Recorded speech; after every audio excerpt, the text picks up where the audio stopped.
Welcome, everybody, to Hello. a Matt Chat with Mr. Yarwood and Coach Les, episode number 71, I believe. Yes, sir. And today we're going to be talking about what is your perceived self-worth, and is it holding you back or moving you forward? So are you somebody that lets that self-worth stop you? Or are you somebody that lets that self-worth go, wait a minute, I want to be better than, bigger than, greater than, and it causes you to move forward? So with that, I'm going to pass the mic over to Mr. Yarwood to get the opening statement. Yeah, so last week after our podcast, we went off air and we were just kind of having a discussion, and this kind of came up about how do we feel about ourselves? What do we think about ourselves? What's our internal dialogue about what we think about us and what we think other people think about us, right? Because how we see ourselves, how we think about ourselves might be completely different than what somebody sees us as, right? And it's something that's kind of like, it can be either a good thing for you, right? If you think positive about yourself and, you know, you're always like looking at how you get better at things, how you feel good about when you're doing things, that builds your own self-worth or your self-esteem, or, I guess you could call it that too. Or are you somebody who's never satisfied with how you do things and you're changing things all the time and you're looking in different directions? So how could this be better, right? You're never really improving. You're just kind of shifting directions all the time. And then that makes you feel anxious. And then you're like, oh, I don't know what I'm doing. You start talking poorly about yourself, which affects your success, because it's important to know that what you're doing, and you might not be doing everything correctly, and you might not always be successful at everything you're doing. But if every time you do something, you put yourself down because you didn't do something correct, or you made a mistake, or it wasn't what you wanted, or it didn't turn out the way it was, it has a huge impact on how you move forward. So having a self-worth, a perception of self-worth, I guess, is a bigger thing, because when you perceive yourself one way, I think you send that out into the world about how you feel about yourself, right? Your attitude changes, how you interact with people changes, how you talk to people about you. Like if you have a business, how you talk about your business changes, because you're positive about it, you feel good about it, and you want to tell everybody about it. If you have a negative self-perception, when you talk about your business, you are less enthusiastic about it, right? You're like, well, I do this, and yeah, I do pretty good, And when you say that, people are like, what? You do pretty good? You're not the best at it? You don't perceive yourself as the best, right?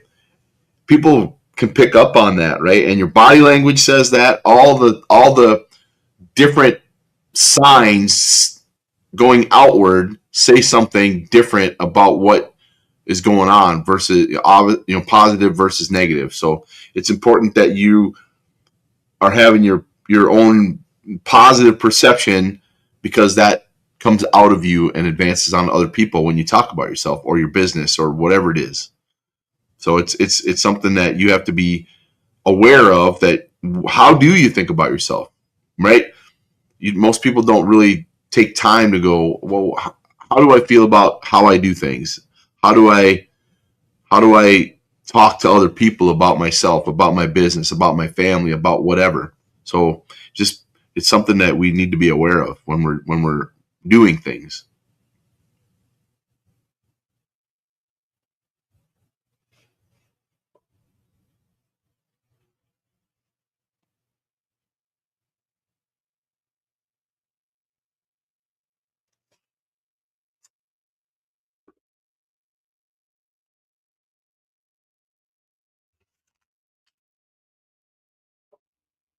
You're muted. Can you hear me now? There we go. Okay. I thought something was wrong with me. No, thanks. No, you got to start over. So one of the things, as you were speaking, one of the things that I looked at was the outline you gave us, and I looked at what is perceived self-worth. And for me, there's the old saying, perception is reality. Yep. And therefore, when you are speaking, and we just had this conversation about that piece of paper, right? Yeah. What does that say about the person that put this piece of paper on the tables? Mm-hmm. How it was cut. Yep. It's like, if you are a window washer and I come to your house and the windows are filthy, how do I trust that you're going to be a good window washer? Mm-hmm. If you're a car mechanic and you get in your car and it goes, it won't start. Yeah. And, there's the old tale of the cobbler's kids have the worst shoes in the village. Right? Yep. Because he's so busy making money and doing other people's shoes, right? In today's world, that no longer works, right? Because you are constantly on show. You're on stage, right? It took me a long time to realize the self-worth of myself as a coach and to be able to stand up without a tie and a suit coat on. Because I felt that without that, people wouldn't respect me. Yep. And when I got to a certain point of success in my business, something shifted inside of me that now, it's not that I wear junk or stuff with holes in it, or, I wear a respectable polo shirt with a name brand on it. And I represent myself in a way that's consistent with being a high quality coach. The comfort level that I have now, people go, don't you miss your ties? I said, I miss the fun of choosing which tie I'm going to wear, because most of them had some kind of meaning or statement or some fun with them. Yes, I do miss that part. I miss the part that my ties gave me a ticket when I walked into my customers. If it was a wild tie, if they were in a good mood, they'd always say something. If they were in a serious or a bad mood, they would look at it and they wouldn't say anything. So for me, it was my barometer. Right? If they gave me a hard time, I knew I was good. If they didn't, what did I do or the person before me do? Yeah. That now is in the way of me having a great interaction with my client. So I look at now, what are the behaviors that are done by me to demonstrate the worth and the worthiness that I am? Yeah, it's like, before you say anything, before you do anything, people see you, right? And they immediately go, like you said, they either said something to you or they didn't. Now you know right away without saying a word where they're at, right? People get that vibe from people.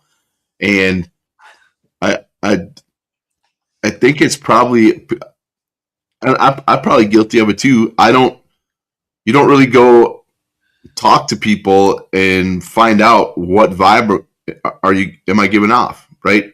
When you first met me, right? Like if you ask somebody, when you first met me, what did you think, right? What was your first impression? Because I know for me, I've had people say, until I met you, I didn't realize A, or I didn't realize B, or I didn't realize, right? You came across differently than you are once I got to know you, right? And sometimes that can be a barrier, because if that's the only perception people have of you, you might not ever get a chance to move further down the road with them in a relationship, business or otherwise, because that initial perception you gave off to them it turned them off, right? Or they they came up with the immediate, like, oh, this is a person that I don't want to be around, or somebody I don't think I like, or their personality doesn't work for me, or they rub me the wrong way, or whatever it is, right? So I think part of that perception you have, it's important probably to find out from other people their perception of you, because what you think about yourself may not be what you put out there, right? Like I think I'm the greatest thing since sliced bread, and nobody can tell me otherwise. Well, oh yeah, how many people that do business with you? How many people hang out with you? How many people want to be around you? Well, that doesn't matter. I'm too good for that anyway, right? And when you think about that, that's a self-perception that's a little too much of yourself. You know what I mean? But when you think that way and you're not really realizing that that's what you're putting out there, you think you're just being confident when in reality you're being arrogant. People pick up on that and they don't want to be around you. So you have to be aware of what your self-perception is saying to other people perceiving you, right? If they're not matching, then you got a problem.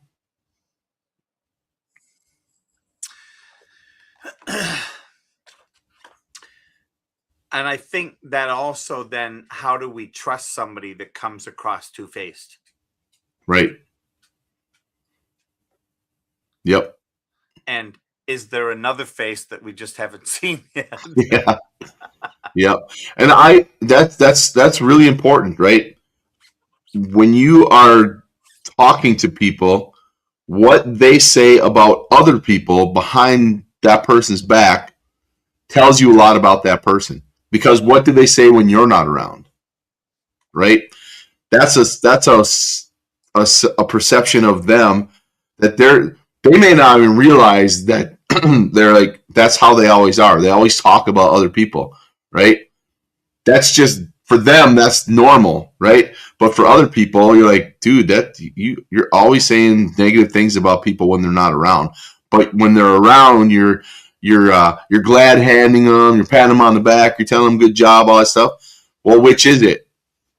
In reality, the real one is the one that is when they're not around, because that's what you truly think, right? And if you're willing to say those things about people when they're not around, but you don't do it when they are, how am I going to trust that you don't do that to me too? Yeah. And that it's just him. No, it's not, because I hear you say that about a lot of other people. So that means you say it about everybody, which means I don't want to be part of that. Yeah. Yeah. The power of words, I think, and we've talked about this so much, it's probably getting boring to those people that have looked at all 71 and they see this. But the power of word makes a difference. Mm-hmm. It can move a life forward or backward. Yep. And I think that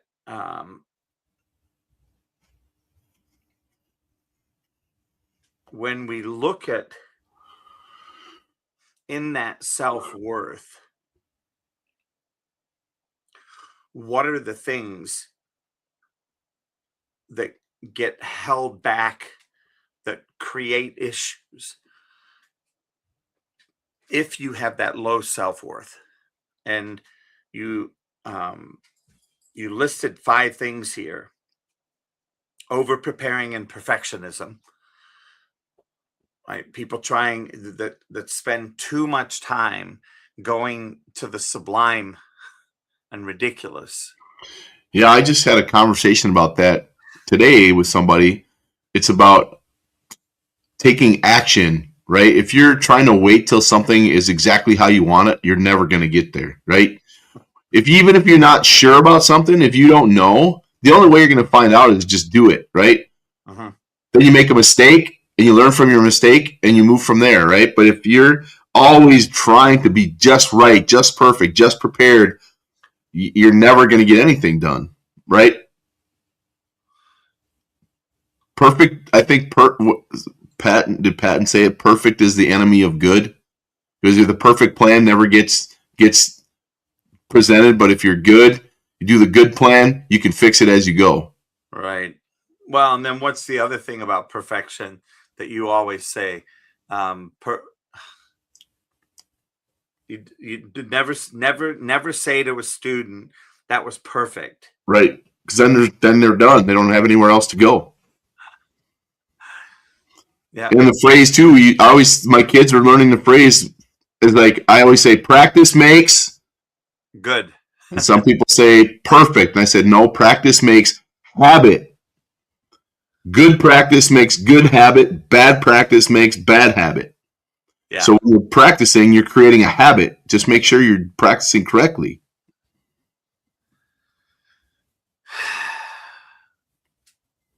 Yeah.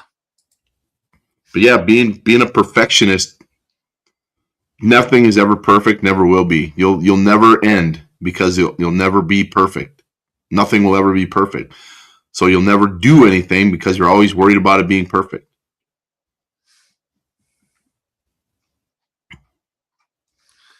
Yeah, I think that so procrastination disguised as research, right? I just love that. I'm gonna go look that up. Hold on a minute. Yeah.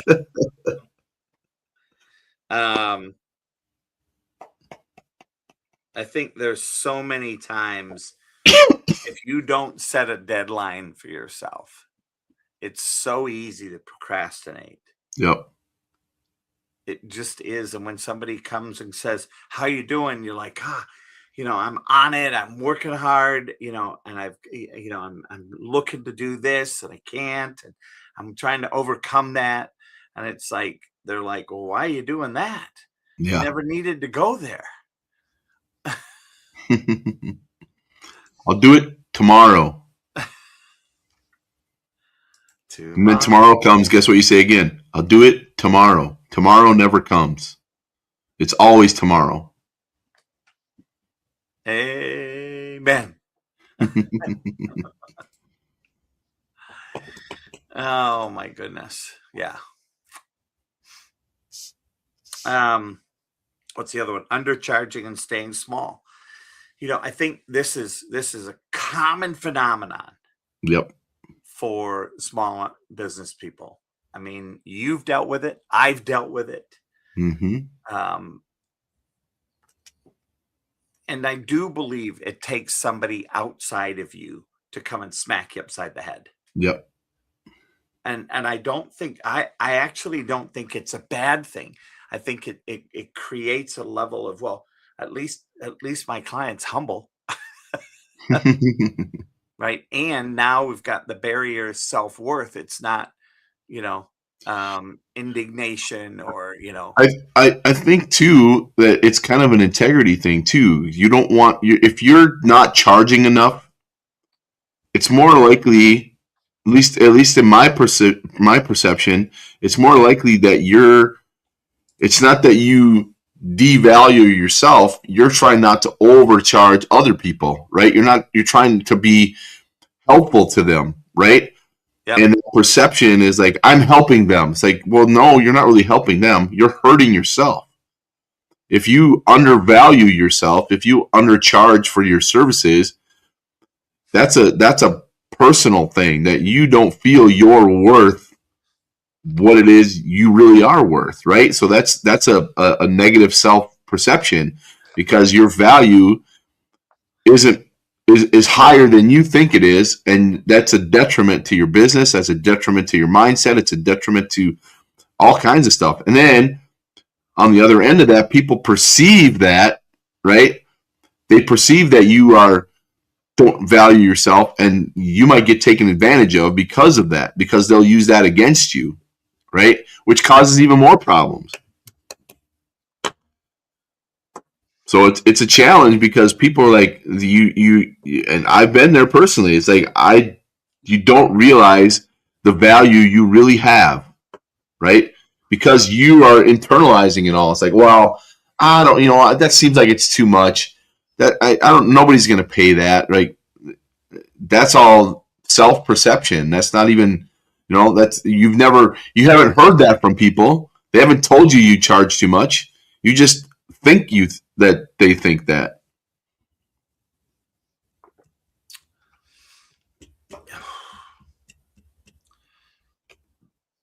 And I think we, at that point, we're judging and assessing the people around us to a crazy level. I Yep. mean, I will be the first to tell you when somebody says, "Oh, I don't judge people," it's like, Liar. there's Liar. no such thing.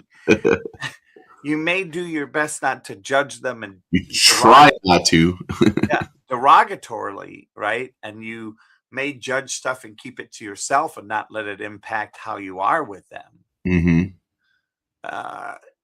But we all judge. I mean, But it's a subconscious reaction. it is. That's how we perceive things. And it's a defense mechanism. Yeah. I mean, you see two people in black leather coats in the middle of the summer with shades on walking down one side of the street with their hands in their pockets, side by side. You're going to wonder who and what they are. And if they walk into a bank, you're probably going to want to walk out of the bank.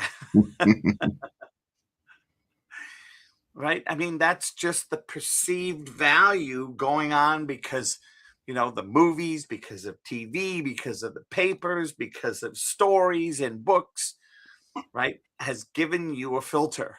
Mm-hmm. So the question then becomes, how do we take the time to filter the noise out and create a pathway for us to grow? Yep. And not self-sabotage and not undercharge and stay small. I think self-sabotage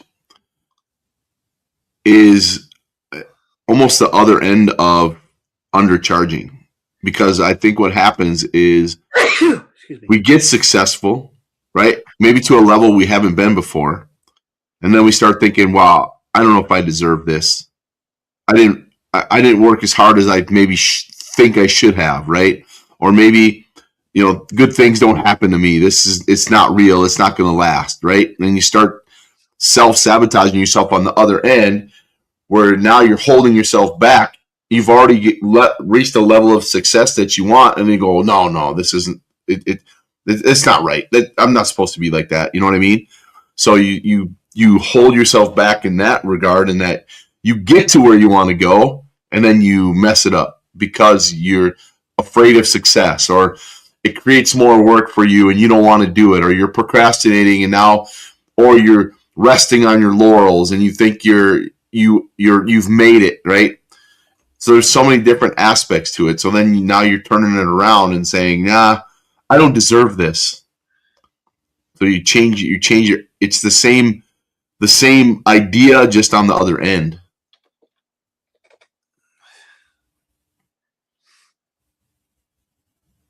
Well, and I think this is part of, self-worth moving you forward, like clarity instead of arrogance, confidence to enter bigger rooms, resilience after failure, healthy boundaries, and self-investment.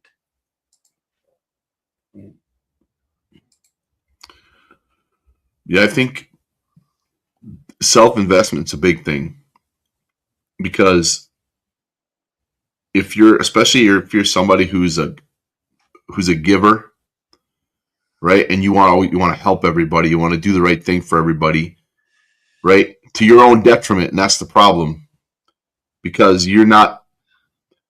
I always the analogy is the when you're on the airplane and they tell you when the mask drops, help the person next to you first, or the child first, and then you, right?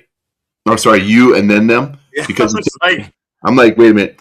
You help yourself first and then somebody else, right? You aren't useful if you are broken. Yes. You can't help somebody else if you didn't help yourself first. If you're like me, I'm a dad and a husband. If I don't take care of myself, I can't take care of my family, right? They depend on me for certain things. And if I'm not doing those things by taking care of myself, I'm not helping them, right? I'm an anchor to them, and I'm actually doing harm by not taking care of myself, by putting them first, right? And it becomes a big circle spiral down, right? Help everybody else, don't help yourself. Pretty soon you can't help anybody else either because you can't help yourself.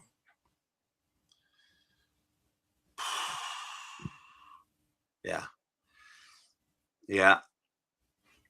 And, the last thing on this first page, it says healthy boundaries Mm-hmm. and self-investment. You just created all of that. Yep. Healthy boundaries too. It's like you have to know what that is, right? If you're a yes person, you don't want to upset anybody, you don't want to disappoint anybody. So you accept all these things. They ask you to do things and you're always helping, you're always doing stuff, right?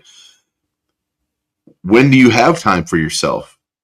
If you're doing stuff for everybody else because you can't say no. If you haven't set any boundaries, if you don't have the parameters that this is what I'm going to do, anything outside of this, no. Sorry. Just isn't going to work, right? I got things I got to take care of. You are currently not a priority. You have to understand it might suck.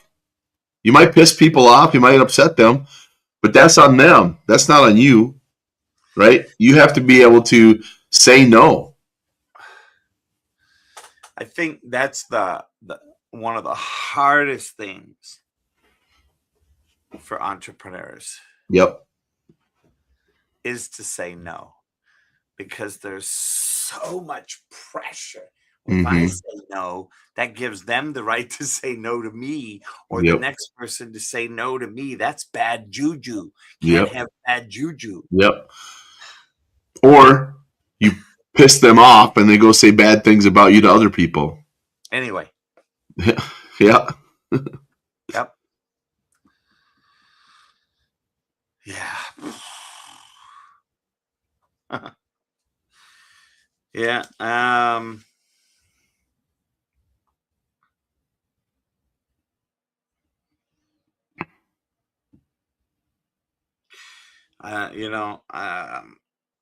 Self-worth expands capacity, creating a compounding loop of growth. I think that's wonderful because I think you get comfortable. Yep.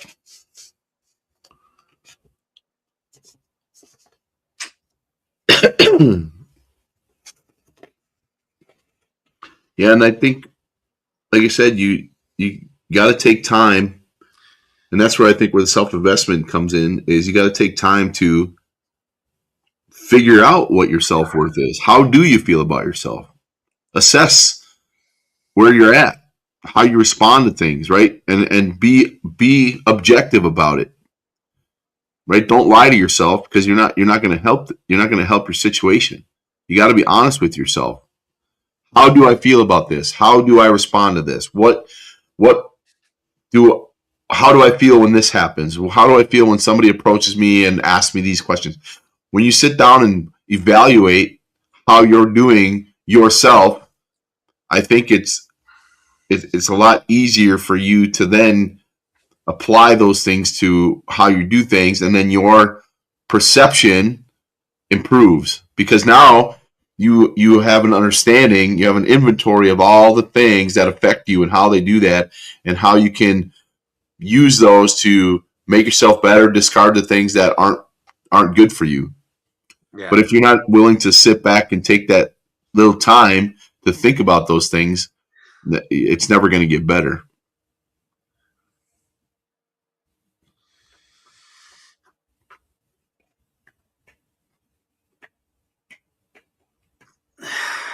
I'm just looking at the last sheet here.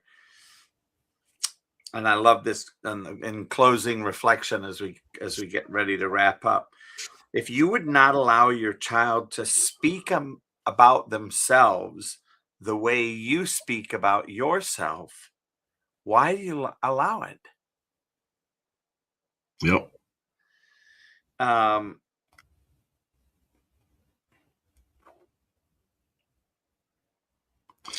That's a good barometer. How do you talk to you? How how do you admonish your children if they say negative things about themselves, if they talk about themselves this way? I guarantee you say you won't let them do it, No.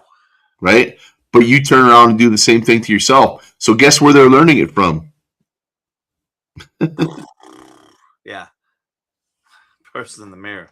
They're emulating you. They're watching you. That's where they're getting their stuff. That's how kids learn, right? And if they're learning about their self-worth from somebody who doesn't have proper self-worth, they're not going to have it either. And it becomes a cycle. The fun cycle.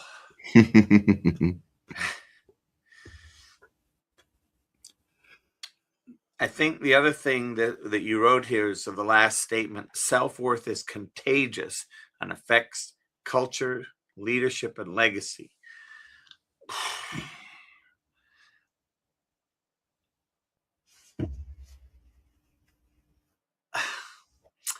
I look at how do we take success and share success, our success with others, in a way that occurs as a testimonial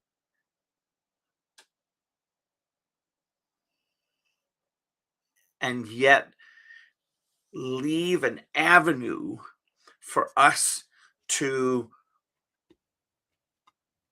bring other people into this like exciting, fun, challenging opportunity to grow. Yep. And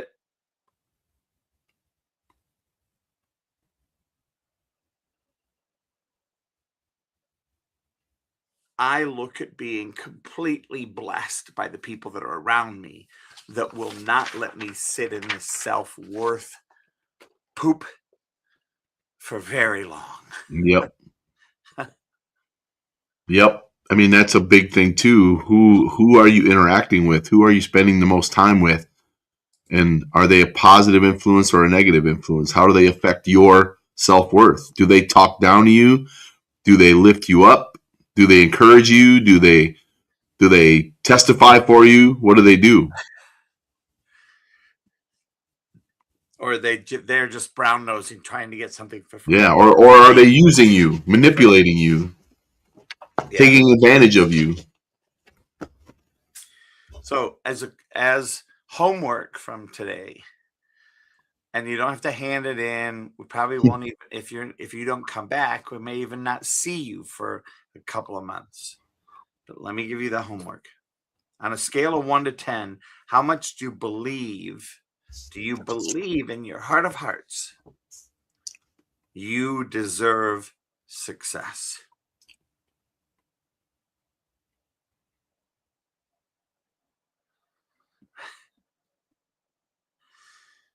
And that's a dig down deep, honest, integrity question.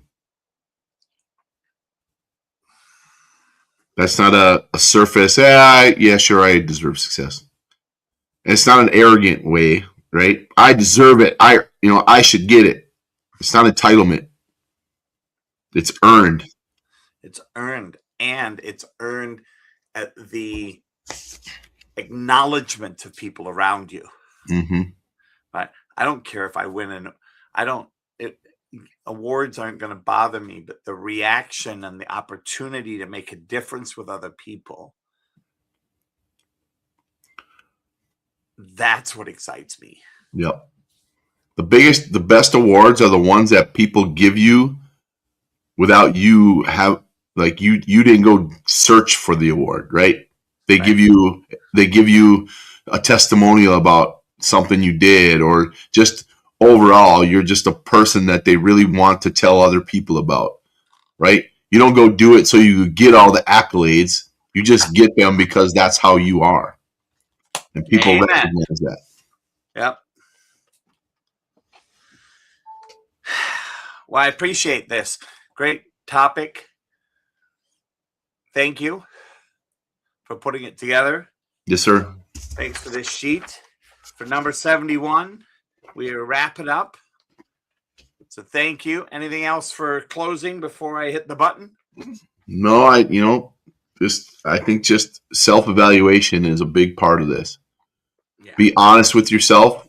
Think about all the things, your personal, your business, your relationships, your whatever it is you're doing. Be honest, do an honest evaluation, and really figure out where you are so you can move forward from there.